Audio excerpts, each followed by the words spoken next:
Now, when you think about it, you got Jalen Hurts, you got Patrick Mahomes. Both of those quarterbacks, 27 and under. Both of those quarterbacks already very well accomplished. The question that has to be discussed, what team has a brighter future? Because the Eagles still retain their young head coach, along with Jalen Hurts, A.J. Brown, Devontae Smith, Dallas Goedert. Miles Sanders is a free agent. They can figure out what they want to do with him, but they still have Gainwell, who showed late in the season. On the defensive side of the ball, they still have Darius Slay, Chauncey Gardner-Johnson, have to figure those things out, but they still have a lot of players. But the Chiefs, they got Mahomes, Kelsey, Jones, Reed, and typically that's all that matters. So, Joy, let me ask you maybe the most difficult question of the day.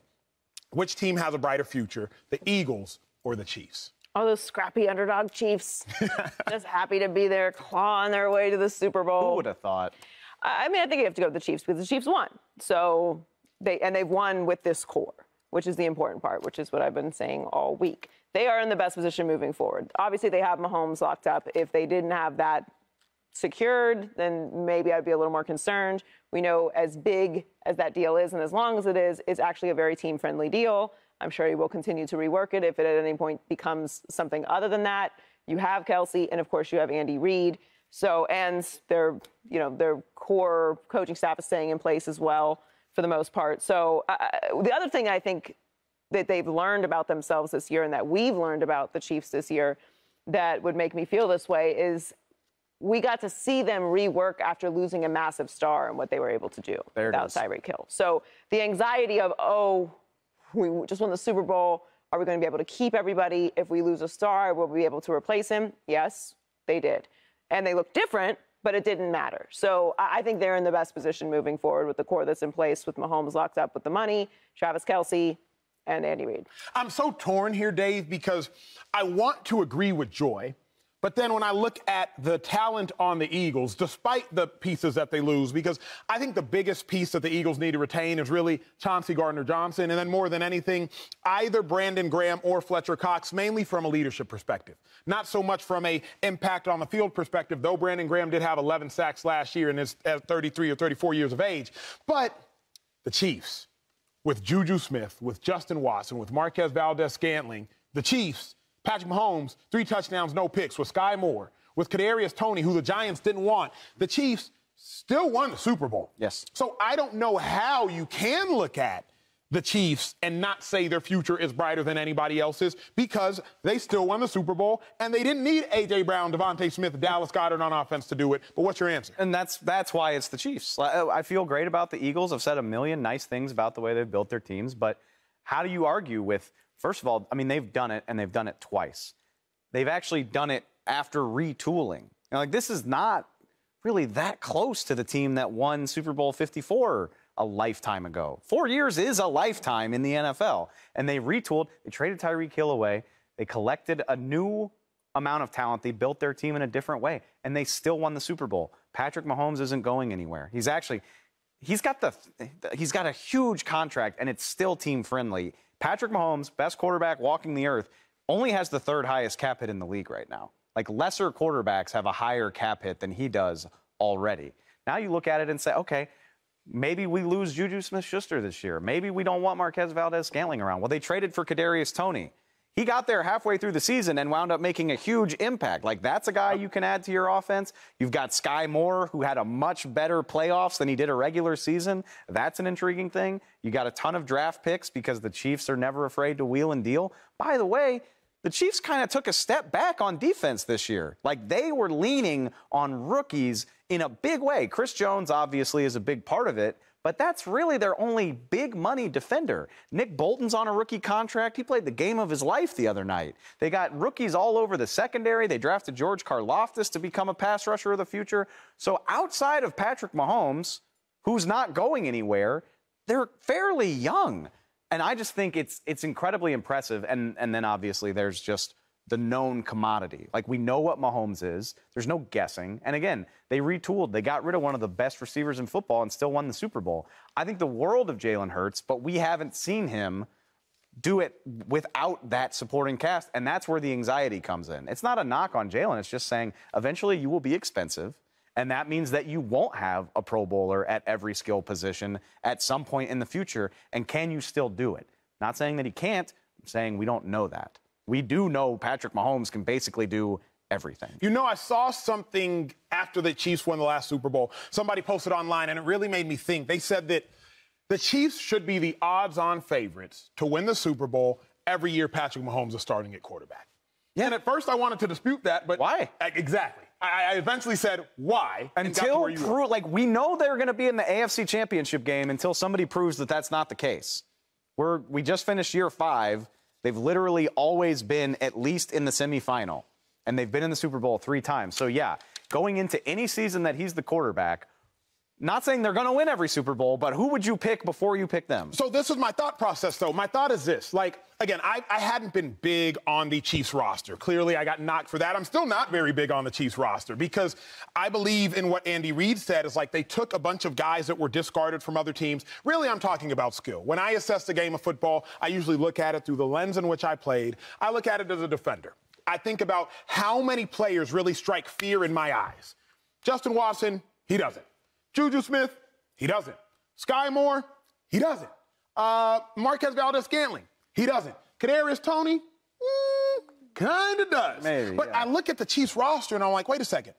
If offensively you could go the second half of the Super Bowl against a top 2 defense, touchdown, touchdown, touchdown, game-winning field goal, if you could do it with MVS, Juju, Watson, obviously Kelsey ain't going nowhere, then who in the world can stop the Chiefs, not just today, but Joy going forward? Can anybody stop the Chiefs even in years to come? Yes, I'm not going to predict that the Chiefs are going to win the Super Bowl or get to the Super Bowl every single year. They weren't in the Super Bowl last year. The Bengals stopped them. And if the Bengals had played a slightly better game and maybe the referees weren't so crazy, they might have been in the Super Bowl again this year. Not a knock to the Chiefs who just won, but this is how it all goes down. A lot of things have to go your way, and you have to be great, and you have to be big in the big moments to get to the Super Bowl. Now, will they be in the AFC Championship game? Yeah, I think so. I think that's much more comfortable saying that. But it's a conversation really for, and we will have it again, so it doesn't matter, but it's really a conversation for week 1 of next season because so much can happen in the offseason. We've seen teams go into seasons that we feel they're favored to go to the Super Bowl who lose half their roster in the training camp. So when you're considering what they have and what they're going to bring back, they should, of course, be favored to get there. But can someone stop them? Sure, absolutely. But here's my thought. When Joy says so much can happen, what in the world would have to happen to keep the Chiefs out of either contention, like you said, which is a much softer pillow to lie on, or from the Super Bowl? So much happening to me is losing Tyreek Hill. If you lose a receiver capable of catching, 1,600 yards in a season, to me, Joy, that's so damning that you shouldn't get back. But seeing the Chiefs lose Tyreek Hill, couple years back, lose Ty Matthew, defensive captain. Seeing the Chiefs retool both of their tackles that were starting in the Super Bowl, the last Super Bowl they lost, I'm thinking to myself, the only players that the Chiefs would lose, and I would think they wouldn't make the Super Bowl, Travis Kelce, Patrick Mahomes. Because even as much as I love me some Chris Jones, Dave, I know you do, Joy, I know you do, it was Mahomes, Kelce, and Reed that beat the Eagles. But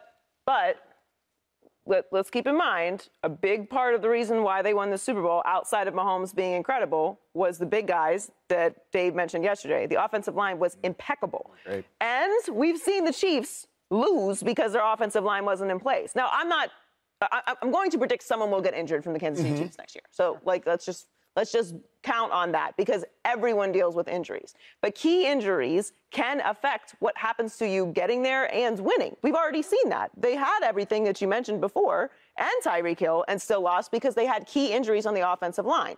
So I know it's boring to talk about injuries. I know you're saying more of like if this core is all here and they bring everything back that they have, who can stop them? We saw that last year. The Bengals did. Things can happen in the biggest moments. Patrick Mahomes can play a bad half of football, and then they can't overcome it. I think that there's a lot of talent in the AFC. The Chiefs should be favored to go back. They should be favored every single year as long as Patrick Mahomes is there. Not going to start tearing down the Chiefs a few days out from the Super Bowl, but we've already seen this. Like there's a lot that can happen. People can be elevated. Key injuries can happen. Trades can happen. There's a lot that can happen that can affect this. And the beauty of it too is like. We've seen this with the Patriots is in the NFL, when you are this dominant, like when you're two wins in 4 years, 3 Super Bowls in 4 years dominant, the league is gunning for you. Like, teams are literally making decisions based on what's going to beat Mahomes. Famously, we didn't get to see it, ironically, but that's why the Bills went and got Von Miller. The Bills were like, we need the guy that can sack Mahomes when there's 13 seconds left to play. Keep in mind, that's like, and I love the Chiefs. I picked them to win the Super Bowl in September, but for all this talk about how dominant they are, they won the AFC Championship game and the Super Bowl basically on the last snap of the game. But like, it's not like these games weren't close. Call me crazy, and I'm going to say something sounding crazy, but this is how I feel. I do not believe the Chiefs' offensive skill position unit will get worse. Meaning, their starting running back was not first-round pick Clyde Edwards-Helaire. Was he active on game day, Dave Helman? He was not. No. First-round pick from 2020 was a healthy scratch. Who started at running back? A seventh-rounder, not out of Ohio State, not out of Bama. Say it. Not out of Penn State. Give Rutgers some love. Give Rutgers some love. Rutgers. Yeah. Their starting slot receiver is out of Penn, not Penn State.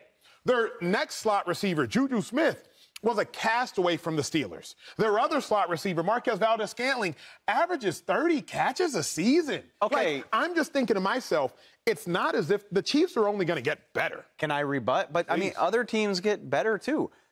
The most easy answer to this question is Cincinnati, just because we know that they've shown that they can beat the Chiefs before. They've done it in the playoffs. They took them to the wire. And now what's going on in Cincinnati? Haven't they peaked? When I start thinking about other people's competition, the reason I say that, T. Higgins, time for him to get paid. You know what I mean? Like, we don't know if Joe Burrow can win without talent. Whether at LSU, he had Jamar Chase, he had Justin Jefferson, he had Randy Moss's son, Thaddeus Moss, he had Clyde Edwards-Helaire. We don't know if Joe Burrow can win without talent. I think Mahomes, that is true. Do know he can win without talent. And Joe is in a similar boat to Jalen Hurts. Yeah, we don't know if he can win without all those guys, but in the short term, don't short him now, because the Bengals still have time. T's got one more year. Yep. We have maybe they try to trade him or something, but let's just assume T's got one more year there. Chase isn't going anywhere. Mm-hmm. They can sign Joe now and get him backloaded and free up even more cap space. They can retool their offensive line, can add some guys on defense. Like, the Bengals are in a window right now where they have a great team that they can make even better before Joe and T and Chase's bill comes due. So, again, somebody is going to be there to challenge the Chiefs. I love it. Well, a lot of people challenged the Chiefs this year. It just didn't matter. Subscribe here to get the latest from Speak, and go watch a few segments from our other shows on FS1.